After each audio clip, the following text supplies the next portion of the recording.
Bonjour, bonsoir. This is JCB Live, Life in the Vineyards.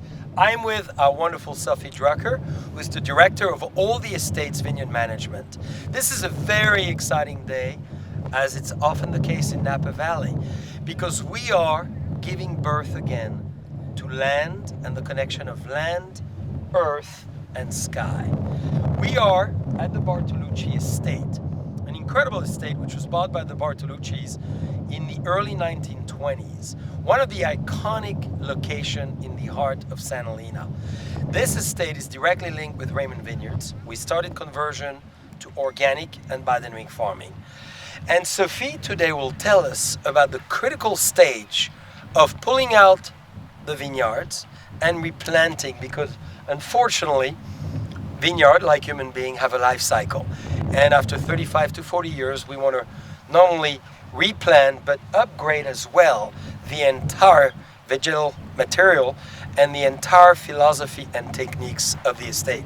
So Sophie, yes, an exciting time. So exciting. New children, new babies. Yes. We're going to nurture, as you have a new child at home as well, you're going to continue in the ground. Yes. Always loving to bring new life to beautiful places like this. So this replant we started last fall. We harvested the fruit off of the vines that were previously in the ground, which was mostly Sauvignon Blanc. We had a little bit of Muscat that we removed and a tiny bit of Cabernet.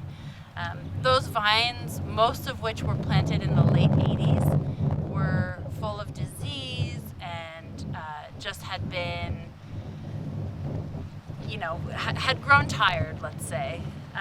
And we're not really performing as well as we'd like to see anymore. So it was time to take them out, do some soil work, bring some new health to the vineyard, and plant these beautiful baby Cabernet vines. We also have some Petit Verdot going in, as well as a little bit of Sauvignon Blanc and Semillon, which we're excited about. So the idea, obviously, as you replant, specifically here in Santa Elena, where we are in King, Cabernet, Merlot, Petit Verdot, and of course Cabernet Franc country, is to create a beautiful kaleidoscope of each of those grape varieties, so we're going to create the perfect blend. And Sophie, let's go into the details of how we replant. Yeah. This is really fascinating. The techniques of California are very different than France, as an example, and specifically Napa Valley. So why don't we touch on how does it happen? Yeah, exactly. So after the vines come out in the fall, one of the most important and critical stages of a replant is doing the work to the soil that needs to be done to make sure that the ground is healthy and ready for the replant. One of the things that we did on this site was we put in a drainage system to help the water flow through the property. As we've talked about before, the amount of water that a vine gets is very critical for growing high quality wine grapes, and we want to have the control over that. So we don't want this ground to sit stagnant with water in the months when it's important to have some stress on the vines, to impart some deficit irrigation on the vines.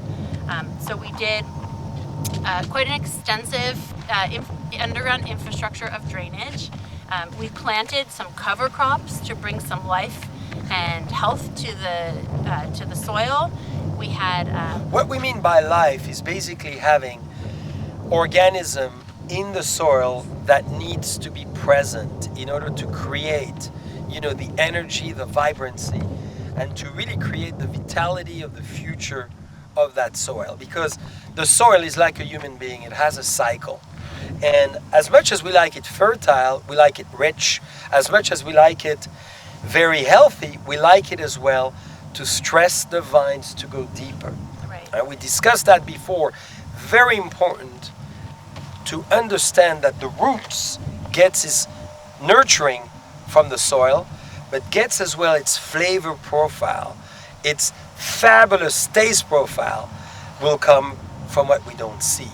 So very important to be respectful of the steps of the Mother Nature, and very importantly not to burn any steps. And it appears very slow, it's very rigorous, we're very impatient always, of course, because we'd like the vines to already be here, but it's very important to be respectful of it, because Mother Nature will give you tenfolds if you respect her own biocycle. Right. And we talk about biodiversity above the ground in biodynamics a lot, but one of the most critical parts of that is the life in the soil, the microbial populations. And so planting the right cover crops that can fix a little bit of nitrogen, that create mycorrhizal associations with fungal bodies, which, you know, are relationships between the roots of the plants and the fungus, and can extend what we consider the rooting zone of a vine or any given plant, is really critical for helping a plant find those nutrients, or for helping nitrogen cycle through its different states within soil, and creating accessibility for plants. So having health of soil is incredibly important for the health of the plants that are growing in that soil. Often it's the soul of the vines. And in Burgundy, I'm going to use an example of the Clos de Vougeot-Blanc, the iconic Chardonnay planting in the heart of the Côte de Nuit, the diamond among the rubies. That year we realized, after reintroducing horse plowing, that we needed additional life as we were replanting some portion. We even left the soil fallow for 2 years before replanting, because we needed to get to that balance again. Compaction was an enemy for many years, as well as many other techniques we've used. So we went back into historical techniques to reestablish a phenomenal, healthy, and vibrant soil. And vibrancy does not mean rich. Vibrancy means there's life into it. And that's what we look for. To the point that we did a study one time with the University of Burgundy. I remember it forever. It was in 1999, for 3 years, as far as measuring the life in the soil. And we increased it by tenfold by really doing horse plowing, by giving life again to the soil. So when you think about soil, whether it's gardening, whether it's vineyards, whether it's an orchard, you gotta have a unique life, and you're gonna have your nitrogen, your potassium, and all those great measurements in balance. This is why we really spend a lot of time with experts on soil, because we feel this is the beginning of every healthy vine, and the most unique sites in the vineyards are always where the soil is the most unique. 100%. So after the winter, after the soil dried down enough to work it, and we had it grazed by sheep, which is good. We brought in that animal element. We got the manure from the sheep as well, and just the work from their feet. We put our trellis infrastructure in, which is these stakes, the rebar, and as soon as that was in, as well as our irrigation, we came in and we planted these vines. So the process of planting the vines is as simple as you could imagine. It's digging a hole. We have this beautiful vermicompost. This is our last opportunity to put some organic matter down at the bottom of the hole, right in the root zone, so it's super accessible for those vines. That goes right in the hole. The vine goes in, it gets patted down right around the vine, and they get water. And the orientation is essential as well. Yes. As you will notice, Bartolucci, we are in the heart of Sant'Elena. In the axis, we have the incredible Mount Sant'Elena. We have the Vacas and the Maicamas. We're closer to the Vacas, and we wanted to respect, obviously, east-west planting in many ways, as you are here, east-west, with an orientation so there's sun, but not excessively as well. Okay. And this is critical when you think about Burgundy, Northern Rhone, Southern Rhone, Southern France, Napa, Sonoma as an example. You have different techniques where the sun plays a key role, not only in how you plant and how you orientate, but how you manage your canopy, your leaf, and everything else. So it's always interesting for me because I'm very sunburned in California. So to protect your sunburn, you wear a hat or a screen. Same with those vines. In Burgundy, we do the opposite. We open, and we'll talk about that even more in the future. But the orientation that Sophie privileged here is going to be extremely high quality for eventually, yes, fertility and growth, but managing beautiful cluster. We often say small and less is better. So we're not looking for high volume of tonnage per acre, but we're looking for the utmost quality. Hence the orientation as well, sheep privilege for this wonderful estate. Anything else, Sophie, you want to add on maybe drip irrigation, because we can see it's going all the way? Right. So tell us more about it. Well, unlike Burgundy, here in California, we can irrigate our vines. And this is, a really critical, what we're planting here, we refer to as green growing vines. So oftentimes, people will plant dormant bench grafts, which are, your Cabernet grafted onto a rootstock.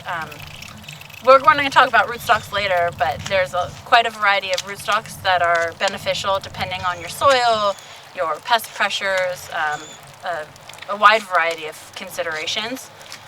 But here we have green growing vines, and these little guys need irrigation pretty much immediately upon planting. Just so like a they don't baby dry needs out. milk. Yeah. And this is the milk of the vines, which he needs immediately to be able to really get into the right disposition and growing direction. And there's many schools of thoughts of dry farming, irrigation. What we do is minimize, obviously, irrigation through all kinds of systems. So we give enough, but never too much, because we really want to be a good environmentalist and preserve the water that is becoming so scarce in the state of California. And if we can encourage these vines now to have their roots grow deep and find water on their own, because there's plenty of water in the soil, we can move, once they're established, into a more dry farming type situation or very, very minimal irrigation. That'll be depending on the block, depending on the rootstock, and a variety of things. One thing you'll notice here that I wanted to mention is this drip line is on the higher side for most typical California vineyards, and we've set this up so that we can continue to bring sheep in and to graze it successfully, because that's going to be a really important element that we integrate into our vineyards. We are gearing up with this Bartolucci Vineyards to become one of the most incredible organic and biodynamic estate in the heart of Santa Elena. And we are preparing everything from the beginning to be able to plan, as this great example of the sheep being able to graze under. And every step along the way we'll show you is really taking into account our philosophical practice, because we need to maintain a very rigorous ethic. Either you in this philosophy of organic and biodynamic, or you're not. And if we in, as we are, 100%, we can really plan to really create the most magnificent, the most beautiful, and the most high quality estate ever, and certainly the most respectful of Mother Nature. We need to remember that we bore the land from our children. And now is the time to act for the next generation, because it's never too late. Every step we all do take into account today will benefit the next generation and will prepare those vines to become some of the most iconic vines in Napa Valley.